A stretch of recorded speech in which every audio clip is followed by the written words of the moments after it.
Good afternoon, America. Today is November the 19th, Sunday, and we are getting closer and closer and closer to Thanksgiving. Um, it's the best way to be thankful and show your thankfulness to God.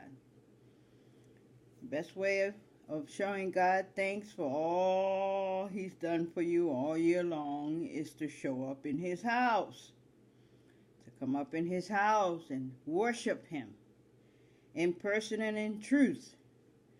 So many churches will be having Thanksgiving services on Thanksgiving morning.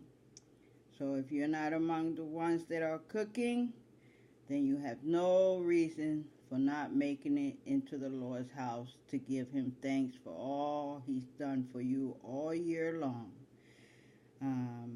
So just wanted to throw that out there. And we're going to start off with some WS. What does that stand for? Wise saying. Wise saying. We're going to start off with something from Isaiah 43:2. And it says, When thou walkest through the fire, thou shalt not be burned, neither shall the flame kindle upon thee. When thou walkest through the fire, thou shalt not be burned, neither shall the flame kindle upon thee. That reminds you of the story of Daniel, the prophet Daniel, who was tossed into Mishrak and the Abednego. They were all tossed into the furnace. That furnace was 750 degrees. And what happened? There was 4 of them in there. They had 4. They tossed in 3, but there was 4 persons seen in there, and not one of them felt the heat of that furnace. So this saying is very, very true. I'll read it to you again. When thou walkest through the fire, thou shalt not be burned, neither shall the flames kindle upon thee. Isaiah 43:2 in the back says, Blessed are the poor in spirit, for theirs is the kingdom of heaven. That comes from Matthew 5:3. Blessed are the poor in spirit, for theirs is the kingdom of heaven. Okay, one more time. Blessed are the poor in spirit, for theirs is the kingdom of heaven. Matthew 5:3. We are still on the topic of obedience. And we've been on this topic for a minute. We will end the year off and begin the year still on this topic. We started talking about what it means, obedience, submission to authority. We have the greatest authority that we as a people have to be submissive to is God Himself. Then there are authorities here on earth that we must be submissive to, and those are our parents, our spouses, those that we work under, all the servants and saints, all the servants of God, are also those that you have to submit your authority to. And basically, those are the greatest group of people that we need to be submissive to. God, Christ, our parents, leaders of the country, and our spouses. Okay, it is the wife that is submissive to the husband, not the husband submissive to the wife. It is the wife that is submissive to her husband. And that means that you have to be respectful to him as you are respectful to the King of Kings. Okay? You have to honor him as you honor the King of Kings. And as you honor God, you must honor your parents in the same way you honor God and you honor your spouse. You have to honor them in that same order, in that same fashion. Okay? So we talked about the spiritual objects of obedience. We talked about God in Acts 5. We talked about Christ in Hebrews 5. We talked about truth is part of being submissive. Talked about that, and we read all of Galatians 5. We talked about faith. Your faith in God helps you to be obedient to all these different entities and all these different individuals. Your faith plays a very strong part in that. So we read Acts 6. And then we talked about how obedience plays in the life of a Christian. We talked about it comes from the heart. We read Romans 6. We talked about how it needs testing. And we read 2 Corinthians. We talked about how it's aided by the Spirit. Here comes that Spirit again in 1 Peter 1. We talked about how it's manifested in the Gentiles. There are two types of people in this world. There are the Jews and the non-Jews. The non-Jews are called Gentiles or heathens. Heathen is not a bad word. It simply means the same thing as Gentiles. You are not a Jew. So you are looking at a Gentile or a heathen. I am a female and I am not a Jew. So you are looking at a Gentile and you're hearing a Gentile speak to you. We talked about how it plays a role in obedience in the pastoral relationship. All those who are servants unto God, we must set the example in front of the people. So whether you are a priest, a bishop, whatever your title is, some people just like the word servant. That's what I like. I don't like all those other titles. I just like to call myself that which my Lord called himself, a servant. Okay, but he is the king of all servants. So he was very, very special. Even his conception was extremely special. So now we are talking about, we talked about the lack of obedience and what it brings. It brings rejection. We read 1 Samuel, and we were reading about Saul and how he lost his kingdom because he was disobedient. He was given an assignment to go to destroy the Amalekites, and God even broke it down to him: women, children, sheep, oxen. He told him everything he needed to do, step-by-step instructions, and the man brought back Agar, the king. So that was very disobedient of him. It did not please God. It actually made God regret that he had made him king, and it definitely did not please Samuel, who loved Saul very, very, very much. He loved him like a son. So when the Lord complained to him about being grievous of making Saul a king, Samuel grieved as well, because he had great love for Saul and he had to turn his back on him as well. There are times when we must choose between our family and God, and a good servant will always pick God. As Samuel was a good obedient servant, all good obedient servant will always choose God above all man, period. So we talked about how it brings about death, and we read about Jezebel and her husband, Naboth. Jezebel and her husband Ahab was her husband, and how they deceitfully took the vineyard of another who they wanted. They killed him, and they paid for it by being killed, both of them. We talked about retribution. We read 2 Thessalonians 1 on the 12th of November. We have examples of old biblical servants of God who were extremely obedient, and the first one we spoke about was Noah in Genesis 6.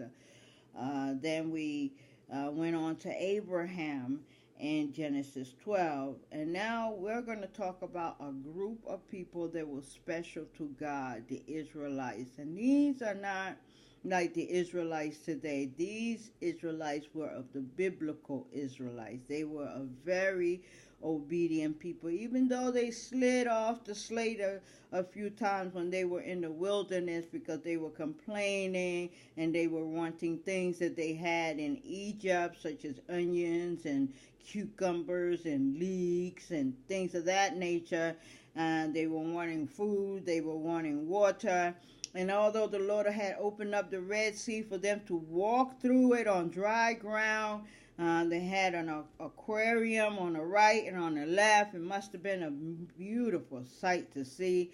And even though he had destroyed all those that were coming after them, 600 strong chariots of the Pharaoh, though he had done all these, he guided them during the daytime, he guided them at night, he protected them from the strangers that they had to walk through. And all of this, they still had reason to complain, and that really was a no for God. He does not like for us to complain about anything. We are always to be content where we are in life, and that's how you give thanks to God for his goodness towards you. So today we're going to talk about his people, the Israelites, and we're going to be reading from Exodus 12. And the Israelites were his selected people. He guided them through the wilderness. He took them out of Egypt, and he took a great many people. It was just 600,000 was just men. When you add the women and the children, that grew to 3 million people came out of Egypt. That's why you can understand why the Egyptians were getting a little bit anxious about the Hebrews, because they were outnumbering them.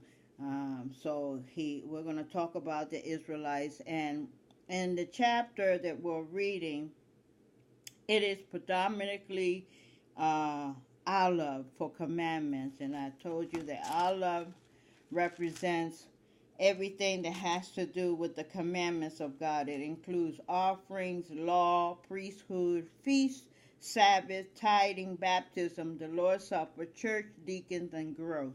All that is included in the color Aleph. So Exodus chapter 12 is a very, very, very long chapter. It has 51 verses in it. We will not cover it all in one day. It will be 2 days for us. So we're going to do from 1 to 25 today. And if I live and nothing happens, we will do the remaining verses tomorrow. But of the 125 that we're doing today, the two colors are Aleph. From verse 1 to 11 is Aleph. Verse 12, 13 is gold for prophecy. And then 14 to 22 is Aleph again. Verse 23 is gold for prophecy. And 24 and 5 is Aleph again.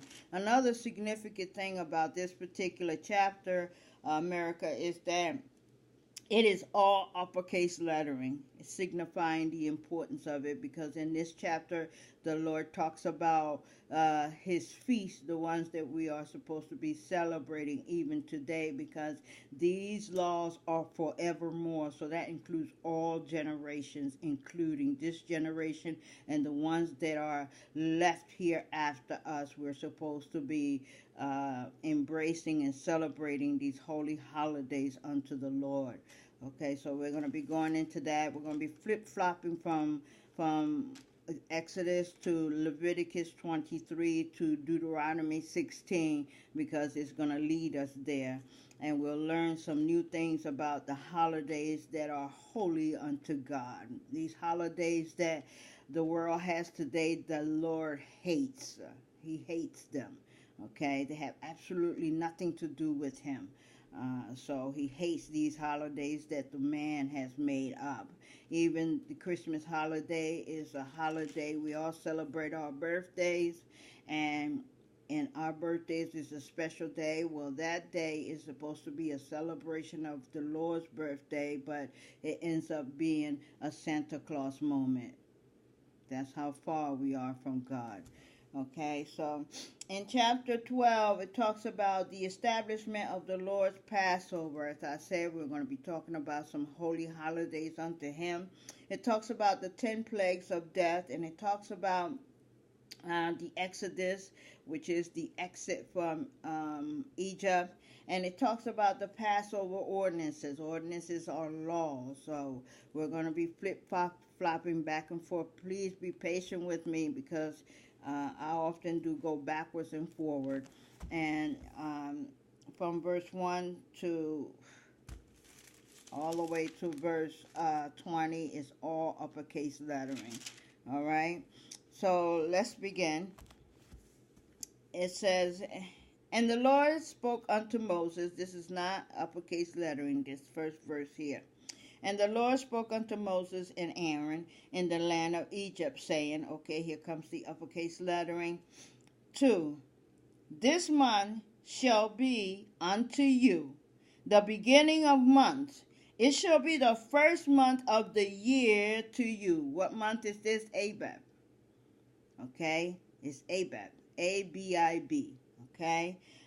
This month shall be to you the beginning of months, and it shall be the first month of the year to you. Okay? 3. Still uppercase lettering. Speak unto all the congregation of Israel, saying, in the 10th day of this month they shall take to them every man a lamb, according to the house of his father, a lamb for a house. So every household had to bring a lamb. And this, it couldn't be an old lamb. It couldn't be a lamb that had any imperfections in it. It had to be a lamb that was a certain year old, and it had to have no imperfections in this beast that you offer unto the Lord. Okay, and it will say that, I will continue, this month shall be unto you the beginning of the month, and it shall be the first month of the year to you. Speak ye unto all the congregation of Israel, saying, in the 10th day of this month they shall take to them every man a lamb, according to the house of their fathers, a lamb for a house. Verse 4, and if the household be too little for the lamb, let him and his neighbor next unto his house take it according to the number of the souls. Every man according to his eating shall make his count for the lamb. So let's take it from here so that you understand what is being said to you. This is my old Bible, but it's in the wording. It's a little different to make it a little understandable unto you. The Passover instituted. Now the Lord spoke to Moses and Aaron in the land of Egypt, saying, 2, this month shall be your beginning of months. It shall be the first month of the year. 3, speak to all the congregation of Israel, saying, on the 10th of this month every man should take for himself a lamb, according to the house of his father, a lamb for a household. 4, and if the household is too small for the lamb, let him and his neighbor next to his house take it according to the number of the persons, according to each man's need. You should make your count for the lamb. 5, let's continue from here. Still olive. This is all olive for commandments. These are not choices. These are laws that we must obey. We must do them according to the way they are written. Okay, that's why they're olive. 5, your lamb should be without blemish. As I said, it had to be a lamb with no imperfections in it. A male of the first year. It had to be a male, not a female. You couldn't replace it with a female because that was a sin. All right, so your lamb should be without blemish, a male of the first year. Ye should take it out from the sheep or from the goats. Okay, 6. And you should keep it up until the 14th day of the same month. I'll go over that tomorrow. And you should keep it up until the 14th day of the same month, and the whole assembly of the congregation of Israel shall kill it in the evening. Not in the morning, not in the afternoon, but in the evening. Okay? 7. And they shall take of the blood and strike it on the 2 sides posts, on the upper doorposts of the houses wherein they shall eat it. All right, so let's read it from here, 5 to 7. I'm not trying to lose any of you. Okay, 5 to 7. Your lamb shall be without blemish, a male of the first year. You may take it from the sheep or from the goat. 6. Now you should keep it until the 14th day of the same month, the month of Abib. Okay, then the whole assembly of the congregation of Israel shall kill it at twilight. That means in the evening. 7. And they shall take some of the blood and put it on the 2 doorposts and on the lintel of the houses where they eat. 8. Still uppercase lettering. Don't lose me. And they shall eat the flesh in that night, roast it with fire, not boil it, not bake it, but roast it. Okay, when you're being obedient, you must pay attention to the instructions given unto thee. Every bit of the instructions must be followed to the letter. All right? And these Israelites of the biblical time follow these rules to the letter. And this is why we're talking about them in the subject of obedience, because they were more obedient than the generation of today. Okay. And they shall eat the flesh in that night, roast it with fire, and unleavened bread without yeast in it. Okay, and with bitter herbs they should eat it. All right. 9. Eat not of it raw. You had to cook it completely. It had to be fully cooked. All right, because it couldn't have any blood running from it. All right. Eat not of it raw, nor sother at it with water, but roast with fire his head with his legs and with the pertinion thereof. So you had to roast the beast whole, head and tail, everything. Okay, 10. And ye shall let nothing of it remain until the morning, and that which remaineth of it until the morning ye shall burn with fire. So you shouldn't let any of it remain until the morning, and if you had anything left, it must be burned with fire. Okay, so God gives you step-by-step instructions. There's no way you can go wrong. No way. Okay, so let's take it from 8 to 10. 8 to 10, Father. Then they shall eat the flesh on that night, roasted in fire with unleavened bread, and with bitter herbs they shall eat it. 9. Do not eat it raw nor boiled at all with water, but roast it in fire. As I said, if the Lord says roast it should be. Okay? Its head with its legs and its entails. 10. You shall let none of it remain until morning, and what remains of it shall until morning you shall burn with fire. 11. I'm sorry. You shall let none of it remain until morning, and what remains of it until morning you shall burn with fire. Okay, let's go to 11. And thus shall ye eat it with your loins girded, your shoes on your feet, and your staff in your hand, and ye shall eat it in a haste. It is the Lord's Passover. Okay, so you had to eat it at a certain place. You had to eat it with your clothes ready. You had to eat it with your shoes on and your staff in your hand. And ye shall eat it in a haste. That means eat it in a hurry. Okay? For it is the Lord's Passover. 12 is gold and 13 is gold. It's still uppercase lettering.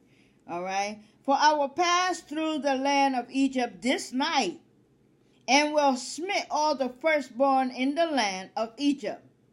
For I will pass through the land of Egypt this night, and will smite all the firstborn in the land of Egypt. Smite means to kill, and he literally meant that.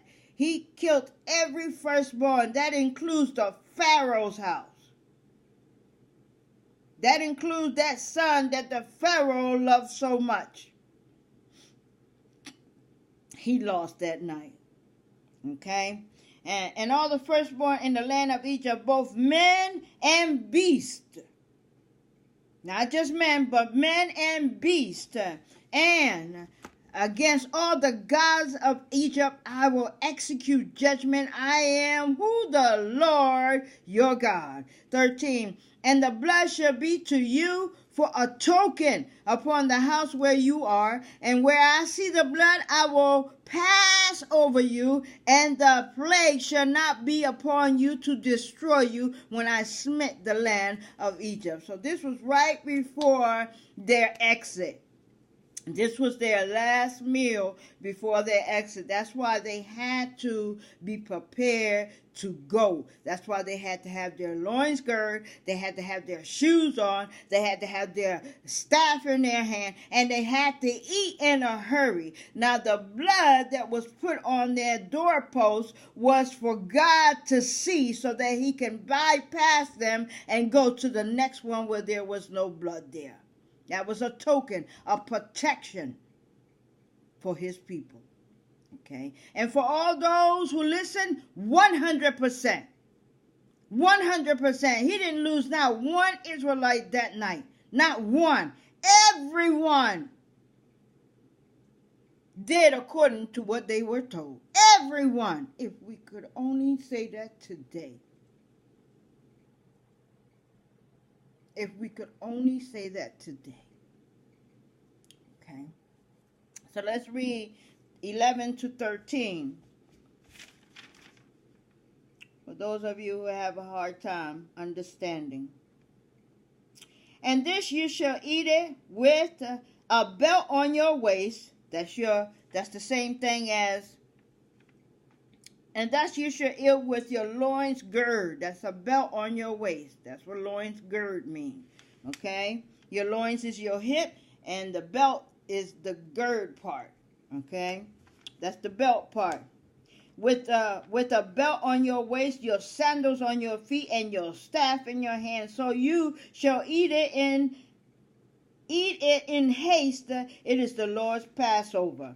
Okay, 12. For I will pass through the land of Egypt on that night, and will strike all the firstborn in the land of Egypt, both men and beasts, and against all the gods of Egypt I will execute judgment. I am the Lord. He always tell you who he is.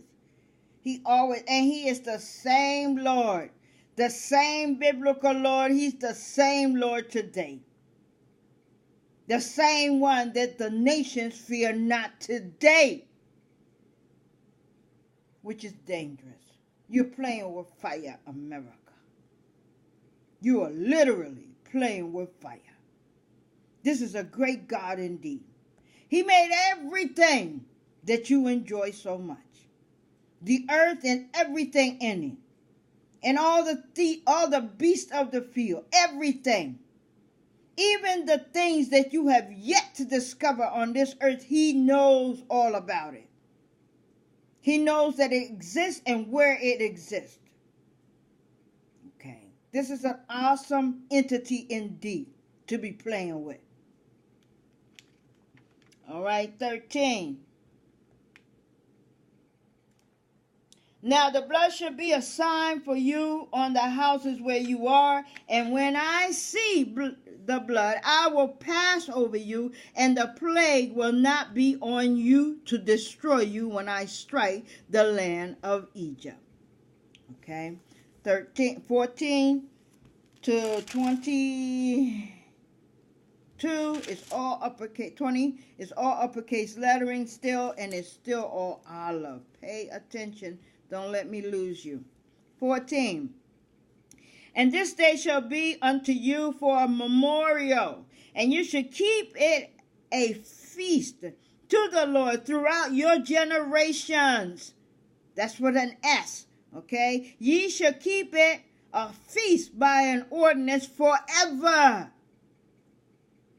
Did I not tell you that these laws we ought to be doing today? because it says throughout your generation. That includes this generation and those that come after us. Forever. Forever. Okay? And this day shall be unto you for a memorial, and you should keep it a feast to the Lord throughout your generation. Ye shall keep it a feast by an ordinance, is a law, forever. 15. 7 days shall you eat unleavened bread. Even the first day ye should put away leaven out of your house. You couldn't even have it in your house. Okay? For whosoever eateth leavened bread from the first day until the 7th day, that soul shall be cut off from Israel. 16. And in the first day there shall be a holy convocation. What is a holy convocation? It's a worship time where all the people worship God. That's what a convocation is. For all the people of God together, gather together to worship. Okay? And in the 7th day there shall be a holy convocation to you. No manner of work shall be done in them, save that which every man must eat, that only may be done of you. The only work you could do is regarding the food that you need to prepare to eat. That's it. Period. Now, these were the early Israelites, and these people followed these rules to the letter. To the letter. That's why they were blessed. That's why they increased and grew so many. That's why he protected them. Huh? There's a great reward for following the ordinances of God. As I say to you all the time, God's laws are greater than man's. Every last one. Some people seem to think that the Constitution of America is the greatest law. Absolutely not. The Supreme Court is the greatest law. Absolutely not. God Almighty is the greatest authority in this land. And his laws are superior to any laws man create. Did you hear the word superior? His holidays are superior to any foolish holidays man can make. Superior. All right, let's take it from 12 to 16. 14 to 16. So this day should be to you a memorial, and you should keep it as a feast to the Lord throughout your generations. You should keep it as a feast by an everlasting ordinance. 15. 7 days you should eat unleavened bread. On the first day you should remove leaven from your house. For whosoever eats leavened bread from the first day until the 7th day, that person shall be cut off from Israel. 16. On the first day there shall be a holy convocation, and on the 7th day there shall be a holy convocation for you. So on the first day you worship, and on the 7th day you worship. No manner of work should be done on them, but that which everybody must eat, that only may be prepared by you. Let me see if we've skipped something here. Okay, let's go back to verse 6. It says, and ye should keep it unto the 14th day of the same month, and the whole assembly of the congregation of Israel shall kill it in the evening. This is verified in Leviticus 23:5. Right, let's go to Leviticus 23:5 and see what it says there. I thought I had this. Okay. Leviticus 23:5.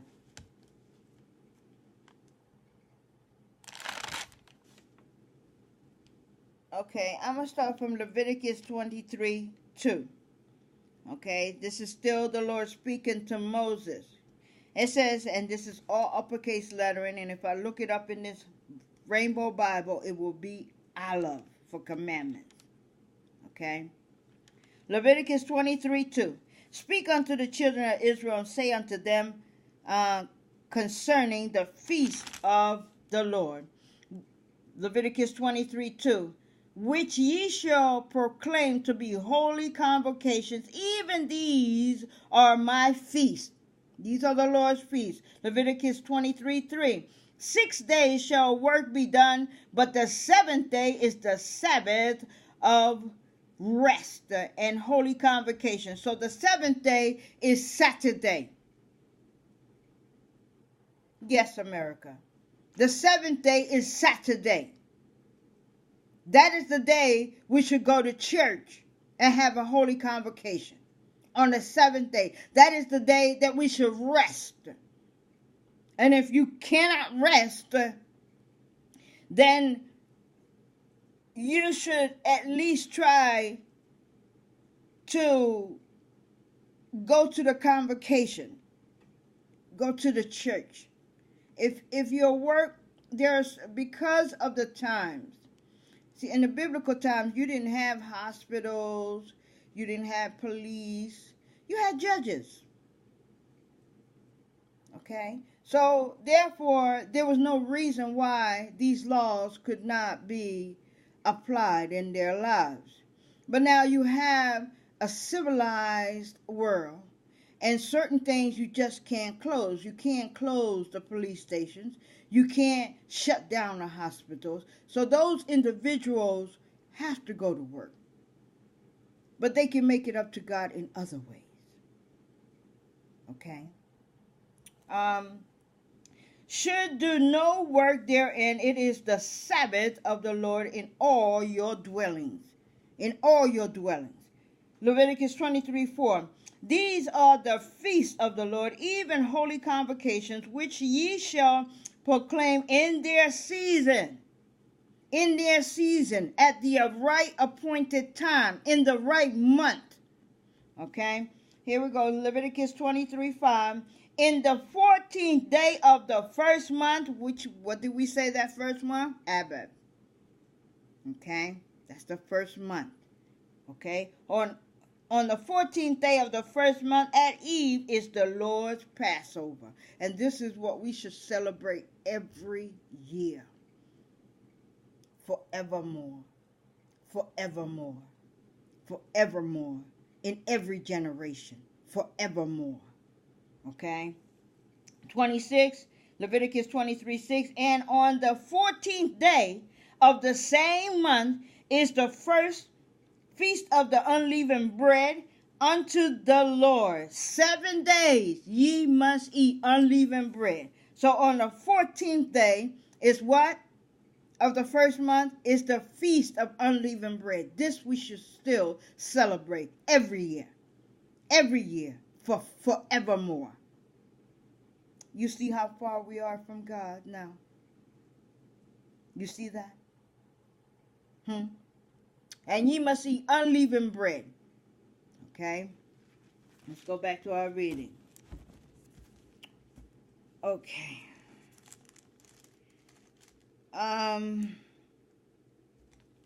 Start with 16. And in the first day there should be a holy convocation, and in the seventh day there should be a holy convocation. So you should go to church. We should gather together and worship the Lord on the first day of Abib and on the 14th day of Abib. Okay? And in the seventh day there should be a holy convocation to you. No manner of work should be done in them, save that which every man must eat, that only may be done of you. 17. And you should observe the feast of the unleavened bread, for in this same day have I brought your armies out of the land of Egypt. Okay? It was an army. It was an army. It was a mass amount of people. Like I said, it was 600,000. That's just men. When you added the women and the children, it came up to 3 million people walked out of Egypt in the biblical time. 3 million people. Okay, not all of them made it to the promised land, trust me. Because they just kept on provoking God in the wilderness. Because the journey was only supposed to be 11 days, America. 11 days. But because the people were continuously provoking God, It turned out to 40 years. 40 years.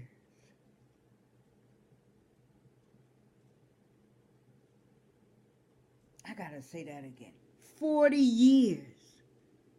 An 11-day journey took them 40 years. And even after the 40 years, everyone above the age of 20, everyone who was above the age of 20 could not make it. Salem and Joshua, even Moses was punished. He didn't make it, but he was able to see the land. Until this day, no one knows where Moses is buried. No one. Not even Salem and Joshua know his burial ground. He's on this earth somewhere. Okay. In the same manner that the garden, the garden of Eden is on this earth somewhere. It is buried underground in the desert. That's where it is. You see all that dry area in Africa where it's bone dry? There are riverbeds underneath of that sand. And underneath of that sand is also the Garden of Eden. But man will never find it. Never. Because God has made it that way. Okay. We've been at this for 41 minutes. We're going to stop at 18. Actually 20. At 19. I'm sorry.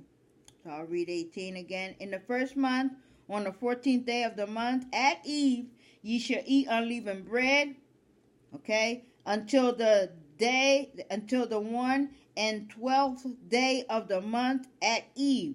19. 7 days shall be no leaven found in your house, for whosoever eateth that which is leaven, even that soul shall be cut off from the congregation of Israel, whether he be a stranger or born in the land. So that means even the strangers among the Israelites had to abide by these rules.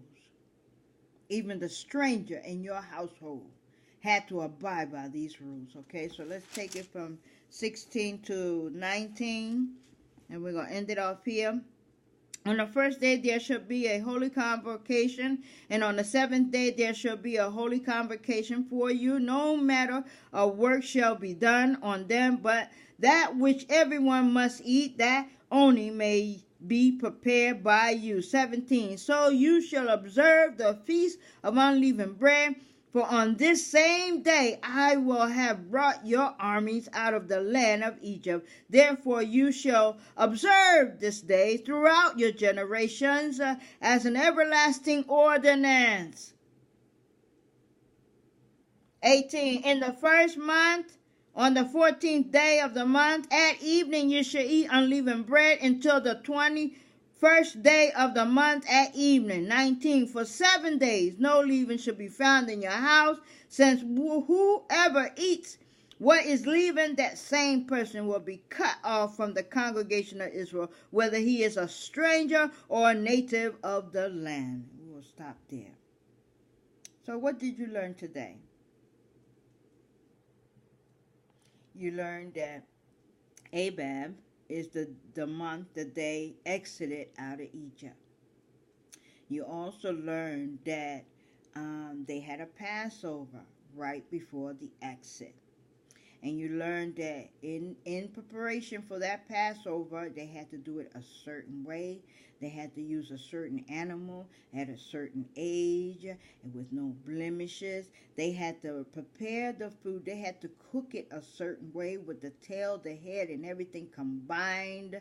And they had to eat it with bitter herbs. You know that they had to take the blood and sprinkle it on their doorposts so that when the Lord walked through the land, that they would not be in danger of losing their lives. And they had to celebrate also on the first day by a holy convocation. They had to celebrate on the 14th day another holy convocation where all the people got together to worship God.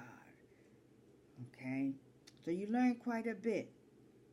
All right, tomorrow we will continue and look like we're going to take this into a third day, but I'd rather take an additional day so that you get a clear understanding of the feast of the Lord that we are supposed to be embracing even now in 2017 going into 2018. And only if I have an opportunity, we will talk and discuss about the things that are existing on this earth that should not be. Okay? Thank you very much for listening to us here at Spiritual Water. My name is Brenda Guerrero. And as always, may the peace of God be upon your pate. What is your pate? This here is your pate. May the protection of God surround you and all those you love. And may the will of God, not your will for your life, but God's will for your life come from thee. Until the next time, have a wonderful Sunday and look forward to talking to you tomorrow.